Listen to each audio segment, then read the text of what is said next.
pleasure and a privilege to introduce Dr. Ajailiu Niumai, who is currently Associate Professor, Center for the Study of Social Inclusion and Inclusive Policy at the University of Hyderabad. Thank you, Professor Radhika Singha, and also the Nehru Memorial Library, Dr. Panmai and the team for inviting me here today to share my thoughts on Rani Gaidinliu. I would like to begin by saying that I had the privilege to meet her in the 1980s.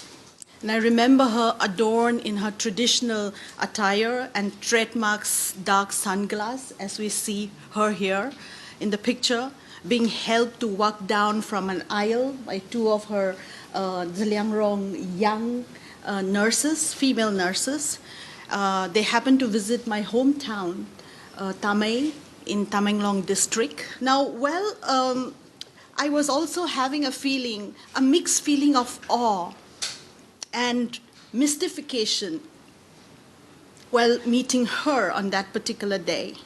While growing up as young girls, I often heard stories from my grandfather, uncles, and my own father about her story of bravery, leadership, determination, and also her spirituality, but also, most importantly, skeptical of her socio-religious movement known as the Haraka, meaning the pure, and fence from other impurities propounded by her cousin, Haipauza Donang.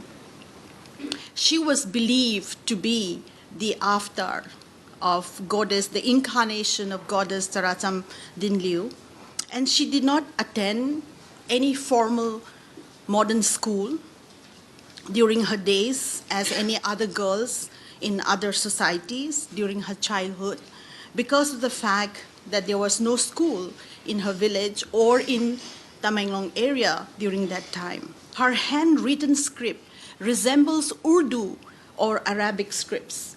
Now, one German and two British scholars found it, and they mention about her in their book titled The Hill People, published in Germany.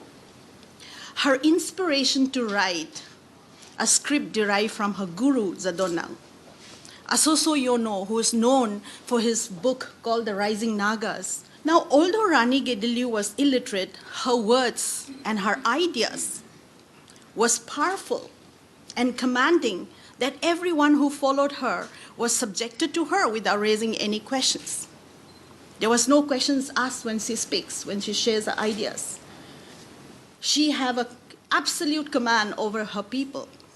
She was definitely gifted with natural leadership skills and, of course, with good communication skills. To be a leader, I think a good communication skill is a must, and she possessed that from a very young age. And the environment had motivated her to fight the British colonial administrators. She was undoubtedly not only brave to fight the mighty British Empire, as pointed out by Asoso Yono, but she was intelligent beyond measure. Rani Gaidinliu was honored as India's freedom fighter. I'm sure most of you know about the kind of awards pampered to her or given to her as she rightly deserves. She was recognized by the government of India as a freedom fighter and awarded the Padma Bhushan, the prestigious one, and also Tamra Patra Freedom Fighter Award in 1972, Birsa Munda Award posthumously after her death, and Vivekananda Sewa Saman in 1983, Shri Sakti Puruskar Award in 1997, again posthumously after her death. She was also honored with a postage stamp of 1 rupee by the government of India in 1996. In 2010, the Hindustan Shipyard Limited launched inshore patrol vessel named after her at Vizag in Andhra Pradesh. On 24th of August last year, 2015, the Modi government launched commemorative coin of rupees 100 and circulation coin of 5 rupees to mark her birth centenary celebration. At this juncture, it's essential to be careful not to simply romanticize Rani Gaidinliu, but to critically analyze her relevance in the contemporary socio-political setting of the Zaliangrong Naga society in Northeast India. The methodology that I use is both qualitative and quantitative. The qualitative method includes purposive sampling and an individual interview of selected respondents, particularly the elders and community leaders, this is my ongoing work, who knew the historical background of the legendary figures Zadonang and Rani Gaidinliu from Dimapur in Nagaland, Tamenglong, Thamei, Namdulong village at Imphal, Kakulong village at Imphal, including the functionaries of Tingkau Ragong Zapriak, which is a parallel body of Haraka cult at Chingmairong Kabui village, Imphal, because I have friends and family since childhood over there, so it's easy for me to have access to the leaders, spiritual leaders in this village, and the rest are secondary sources. I'd like to mention here that she emerged as a spiritual and political leader since Hypo Zadonang, who possessed mystical power, mentored her and popularized the Haraka cult and demanded the Nagaraj, or the kingdom, or in other words, Zaliangrong homeland. Asoso Yono also pointed out that when she heard about Zadonang as the leader of the revival of animism and advocacy of freedom, she went to meet him at the sacred Bhubon cave, that is in Assam. And, this happened in around 1927. Zadonang could understand and foresee the leadership skill of this young girl, Gaidinliu, and therefore skillfully trained her as a warrior, political, socio-political, and spiritual reformer. I want to particularly focus my attention on Rani Gaidinliu's struggles and challenges in a gender perspective. Now, in spite of facing some struggles and challenges as a second sex, borrowing the feminist Simone de Beauvoir's terminology, she fearlessly fought against the British colonial administrator, including the structured patriarch of the Naga National Council in the 20th century by using Gandhi's philosophy of nonviolence. I want to add here that both Zadonang and Rani Gaidinliu upholds Gandhi's philosophy. They may not have mastered Gandhi's philosophy. They've never met him. In fact, Zadonang longed to meet him when Gandhi was supposed to come around 1927 or 28 to Silchar. Zadonang was preparing with 100 men and 100 women to perform a cultural dance in front of Gandhi. And he also composed a song for Gandhi, saying, I wait for Gandhi to come to my place. That is the kind of influence that Gandhi have impacted on these two leaders, both Rani Gaidinliu and Zadonang. Another thing is, it's essential to mention that Rani Gaidinliu did not consciously demarcate feminism and gender in her spiritual and also political structure. She did not demarcate feminism, and gender in her struggle at all.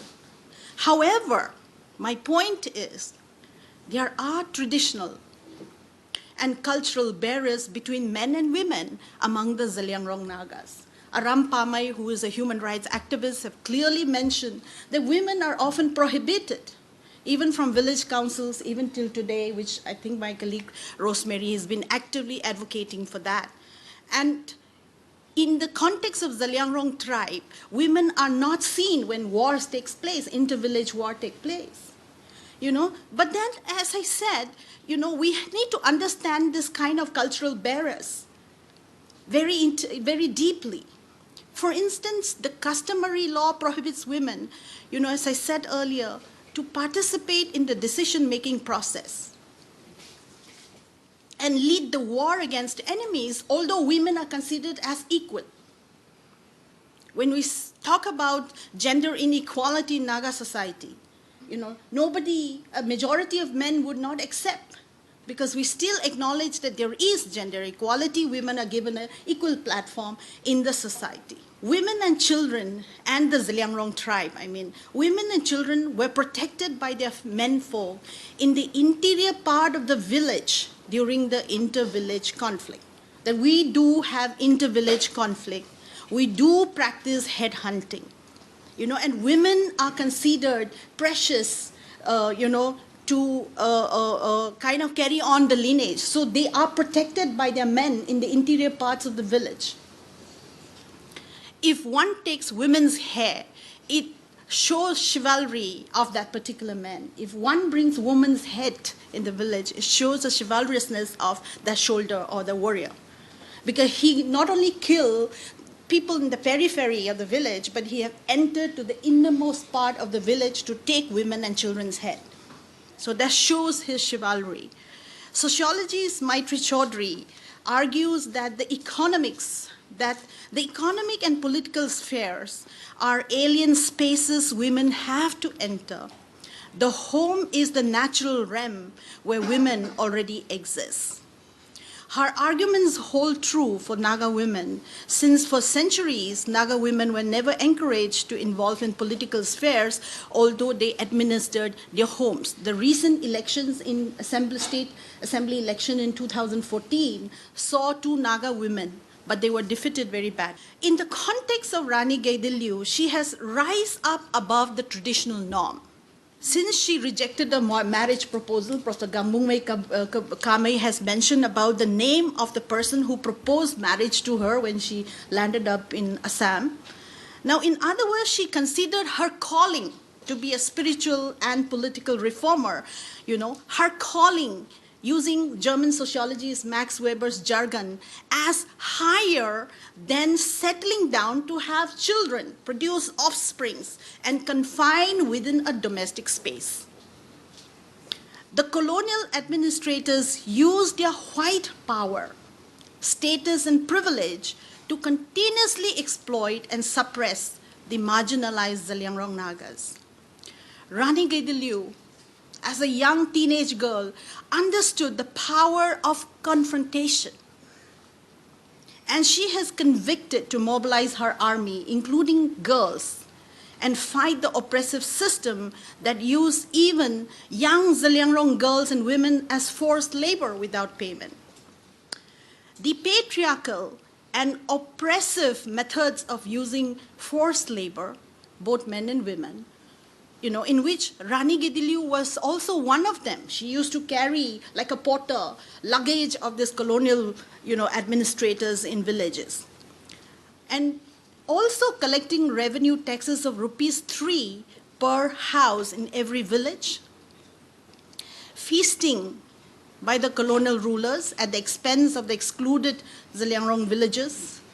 Construction of inter-village roads free of cost. Construction of bungalow made of bamboo and thatch roof for colonial administrators, even to stay for a single night. The villagers were asked to construct a brand new home, and they would have to dismantle it the next day if the colonial ruler have to leave the village. Now, all this, kind of exploitation and suppression of the villagers had profound implications on her mind to become more aggressive and also militarized in fighting for social justice of her Zeliangrong people. Rani Gaidinliu managed to send across the message to her people that achieving freedom from the Britishers is a larger goal than educational, economic, political, cultural, and social equality with men. As she struggled to achieve her goal, hundreds of young girls and women come to the fore and stood by her side. You see, sociologically, the complexity of relationship pertaining to gender and conflicts needs to be examined.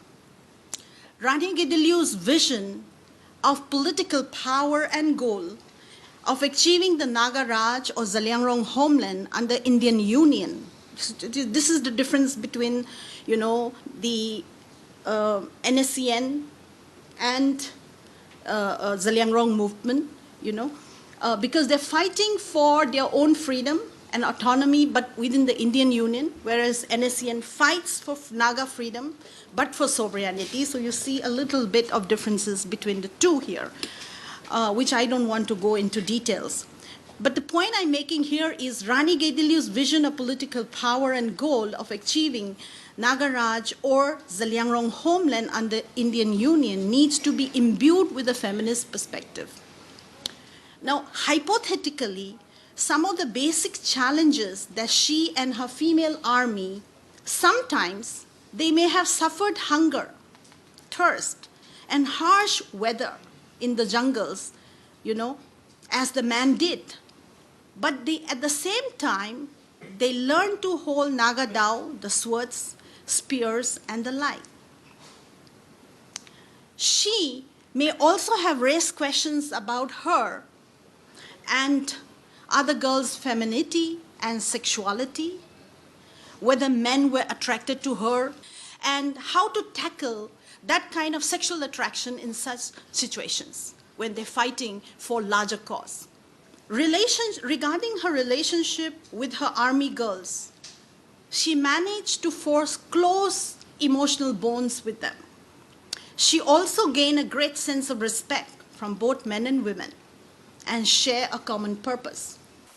In due course of time, I'm sure she might no longer feel the gender differences, since she, as a woman leader, marched together with men, organized ambushes with men, and fought along with men, and also tasted the joy of victory, and at the same time share the sorrow of defeat and betrayal. In other words, she was exposed to the similarities between both the genders despite the differences between men and women.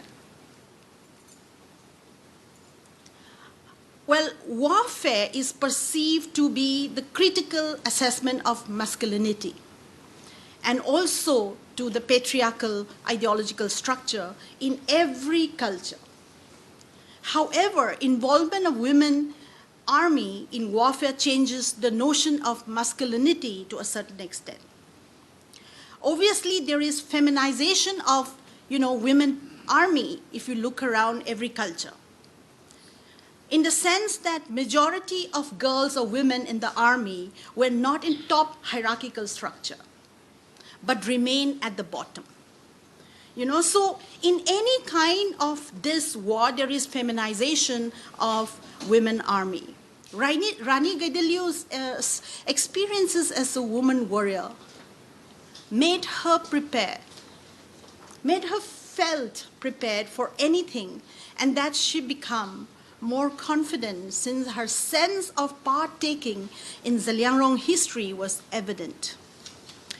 She became more courageous and realizes the shortfalls of the British colonial administration. And she tactfully, and very, very tactically reacted to the enormously patriarchal character of the colonial authorities' approach towards this Zaliangrong Nagas. Her feminine character, her feminine identity as a pure chess and mystic woman, as a chief Maibi priestess, was critically significant during the struggle against the Britishers, as it shaped her efforts to popularize the Haraka cult and demand for Zaliangrong homeland even after India's independence. Now, under her influence, the Zaliangrong Naga movement was strengthened in all the Naga and Zaliangrong inhabited areas in Manipur, Nagaland, and Assam. She resisted the Nagas' conversion to Christianity and lost the Battle of Hangrum in Assam in 1932. Finally, the British colonial administrators arrested her at the young age of 16 years in that same year from Pulwa village, now in Nagaland, and she became a political prisoner. Naga converts were primarily held responsible for her capture and imprisonment till 1947. And we all already heard about how Nehru met her and gave her the title Rani, and now the Modi government fondly calls her Rani Ma, And now, so she has actually, after independence, after India's independence, she manages to go overground, but again she went back to underground and manages to spearhead her movement in a way that is not imagined perhaps by Zadonang himself. Another thing that I want to mention here is the fact that she made tireless efforts to pursue not only the Zeliangrong homeland, but to preserve and protect her indigenous culture and tradition. I think this is very important in her struggle, preserving her indigenous culture and tradition. Now, some of the permanent characteristics of the indigenous culture that has not changed with the effect of globalization are the kinship system, the clan system, the artifacts like the shawls, the stoles, kilts, and the like. The main objective of Haraka cult is to revive the indigenous cultural and religious practices of the Zeliangrong Nagas. Haraka is considered to be the reformed traditional religion of these cognate groups and believes in one supreme god called the Tingwang or the Rawang. Zadonang introduces Haraka cult with the synthesis of Christian monotheism and the Hindu temple culture. He states that it was a revitalized and simplified form of worship of God and emphasizes on the significance of monotheism like the Christians. Now, this cult does not believe in the worship of gods and goddesses and sacrifice to the gods, goddesses, and spirits. They were not encouraged at all. Apparently, Zadonang discovered the holy ancient cave of Lord Vishnu in the Bhuban hills of Assam and worshipped him. Vishnu is believed to be the eldest of the 7 brothers of the almighty god Tingwang or Ragwang and denied kinship due to the machination of his mother. He spearheaded the construction of temple known as Kaukai in Rongmai dialect or Kalumki in Zemai dialect with a shrine, pulpit, and aisle of bamboo. And one of the most peculiar characteristics of Haraka cult group is the earring, which is significant in their rituals. It's a must for them to wear the earring. They worship God through prayers, singing of hymns. Interestingly, when I opened the hymn book, it's more like a Christian hymn book. And also songs. They sing songs on full moon nights, on full moon day, either by groups or individuals. Share with you that between these 4 cognate tribes of Rongmei, Liangmai, Jeme, and Puimai, the Rongmai people in particular came under the influence of Sanskritic Meitei culture and the predominant Western culture. From costumes to naming of babies, ubiquitous influence of Sanskritic influence was quite evident. The newborn infants were given local Meitei names like Chauba, Tomba, and more Sanskrit names from, Mahabharata and Ramayana like Ram, Arjun, Shyam, and there are more names, of course, with the purpose to let the youngsters, the younger generation, fit into the discriminatory social system in predominantly Manipuri Hindu culture. Now, let me give you a brief outline of the background of the fact that Manipuris became Vaisnavite Hindus 200 years ago under the Bengali Swami. So there is a close cultural affinity with the Bengals, and they're mostly Vaisnavite Hindus. Of course, today there are also groups called Sanamahis, the indigenous Manipuris, who are trying to redo everything, which I do not want to go into detail. Now, today, some people question the rationality of such imitations of Sanskritic culture. On the other hand, the other 3 cognate tribes, Zemai, Liangmai, and Puimai, were not strongly influenced by the process of Sanskritization. Sanskritization is a term coined by sociologists. These 3 tribes were not influenced. In spite of the overwhelming influence of Sanskritic and Western or Christian influence on these cognate tribes or groups, they still retain the basic elements of their socio-religious lifestyle. Rani Gaidinliu's story illustrates a rationality that encourages the marginalized and invisible women to become visible leaders in socio, political, and spiritual aspects that could bring about empowerment, social inclusion, inspiration, and supersede the patriarchal structure at home as well as in public space. Rani Gaidinliu was undoubtedly a beacon for the Zaliangrong people in particular and Nagas in general for showing the way to integrate with the mainland India. She managed to encourage her people to preserve their traditional and cultural heritage. And as I said, that she may not have educational qualifications, and her goal may not have been planned professionally. However, she remains an icon of the Northeast India since she gives her people a sense of identity and left a legacy that the region of Northeast could produce one of the most courageous women freedom fighter in India. Thank you very much.